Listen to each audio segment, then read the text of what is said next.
எனக்கு ஒரு விஷயம் மட்டும் சுத்தமா புரியல. நான் சின்ன பிள்ளையில இருந்து இன்னைக்கு வரைக்கும் எப்பெல்லாம் நான் தியேட்டர் போறேனோ இந்த ஒரு விஷயம் மட்டும் மாறவே இல்லை. படம் ஆல்மோஸ்ட் முடிஞ்சிருக்கும். இந்த லாஸ்ட் 1 மினிட்ல 2 மினிட்ல வந்து ஏதாவது ஒரு மெசேஜ் இல்லைன்னா செகண்ட் பார்ட் தேர்ட் பார்ட்க்கு லீடு கொடுக்குற மாதிரி ஒரு சின்ன சீன் வச்சிருப்பாங்க. ஜஸ்ட் 1 மினிட் 2 மினிட்ல தான் இருக்கும். சின்னதா ஒரு ஃபேட் அவுட் ஆகி அடுத்த சீன் வர்றதுக்குள்ள எல்லாம் புழுக்குன்னு எந்திரிச்சு அப்படியே கிளம்ப ஆரம்பிச்சிடுறீங்க.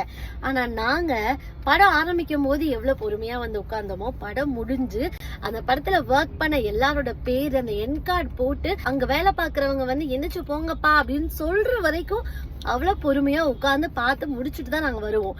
உங்களுக்கு அந்த பொறுமை இல்லைன்னா பரவாயில்ல, நீங்க எந்திரிச்சு அப்படியே வெளியில போனாலும் ஓகே. ஆனா நீங்க என்ன பண்ணுவீங்க, அங்க வந்து சீன் ஓடிட்டு இருக்கும், அப்படியே நின்ன இடத்துல இருந்து பாப்பீங்க. எனக்கு தெரியல ஏன் வந்து இப்ப வரைக்கும் அது நடந்துட்டு இருக்குன்னு. சின்ன வயசுல நடக்கும் போது சரி ஓகே பெரியவங்க எல்லாம் இப்படிதான் அப்படின்னு சொல்லி நிறைய யங்ஸ்டர்ஸ் நிறைய என்னோட ஏஜ்ல இருக்கிற எல்லாருமே தான் அப்படி பண்ணிட்டு இருக்கீங்க. ஈவன் பாய்ஸ் கேர்ள்ஸ் எல்லாமே அப்படி பண்றீங்க. எனக்கு ஏன் ஒய் எனக்கு சுத்தமா புரியவே இல்லை.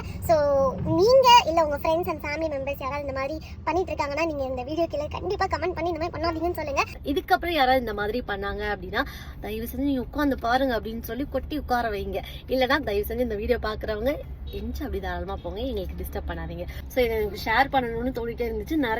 நிறைய மூவிஸ் போகும்போதெல்லாம் நான் நோட் பண்ணுவேன், இதை வீடியோ கூட எடுத்து வைப்பேன். பட் ஸ்டில் நான் சொல்லாம அப்படி ஹோல்ட் பண்ணி வச்சிருந்தேன். பட் இன்னைக்கு என்னால முடியல, என்னால கட்டுப்படுத்த முடியல. அதனால வந்து புலம்பி தள்ளிட்டேன். பட் இது எல்லாரோட மனசுல இருக்கிற மனக்குறையை தான் சொல்லியிருப்பேன்னு நினைக்கிறேன்.